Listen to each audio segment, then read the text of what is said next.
Contribution of Rudolf Virchow, the proposition of. Rudolf Virchow ने किस बात का कॉन्ट्रीब्यूशन किया था या क्या प्रपोजिशन दी? अगर हम बात करें सेल थ्योरी के बारे में, तो जो सेल थ्योरी है, सेल थ्योरी ये बोला गया था कि सेल्स हैं या जो ऑर्गेनिजम्स हैं, लिविंग ऑर्गेनिजम्स बने हुए हैं सेल्स या प्रोडक्ट ऑफ सेल्स से। ये लाइन दी थी दो साइंटिस्ट ने, क्लीडन एंड श्वान ने। तो जो सेल थ्योरी है वो 1838 से 1839 के बीच में प्रपोज की गई थी। इसमें दो साइंटिस्ट थे, क्लीडन एंड थियोडोर श्वान। क्लीडन और श्वान ने मिलकर सेल थ्योरी दी। में बोला गया था कि जितने भी लिविंग ऑर्गेनिजम्स हैं, all living organisms are made of cells and product of cells. लेकिन इस सेल थ्योरी में थोड़ी सी कमी रह गई थी। ये साइंटिस्ट ये नहीं बता पाए थे कि जो सेल्स हैं वो आ कहाँ से रहे हैं, कैसे बन रहे हैं, क्या चीज है। तो फाइनली जो सेल थ्योरी है, इस सेल थ्योरी को मॉडिफाई किया गया था, और मॉडिफाई किया था एक साइंटिस्ट ने जिनका नाम क्या था, रुडोल्फ वर्चो। तो सेल थ्योरी को मॉडिफाई किया रुडोल्फ वर्चो ने एंड फाइनली एक फाइनल शेप दिया। और मॉडिफाई करके उन्होंने क्या बोला था, omnis cellula e सेल्यूला, omnis सेल्यूले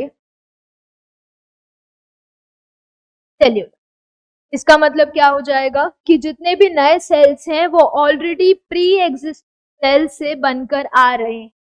Cells divide and they arise from the pre-existing cells।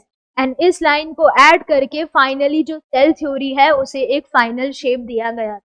तो क्वेश्चन को अगर हम देखें, contribution of Rudolf Virchow that is the proposition of omnis cellula e सेल्यूला।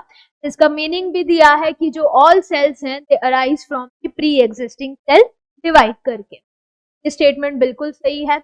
Option b, how new eukaryotic cell arise. उन्होंने सिर्फ specifically eukaryotic cells के बारे में नहीं कहा था, उन्होंने कहा था जितनी भी सेल्स हैं, चाहे वो प्रोकैरियोटिक हो चाहे वो यूकैरियोटिक हो, वो सब किससे आ रही हैं, प्री एग्जिस्ट सेल से आ रही हैं। तो how new eukaryotic cell arise, ऐसा रुडोल्फ वर्चो ने प्रपोजिशन नहीं दिया था। Option C, contagium vivum fluidum. Contagium vivum fluidum की अगर बात की जाए तो एक साइंटिस्ट थे एमडब्ल्यू बीटरनिक।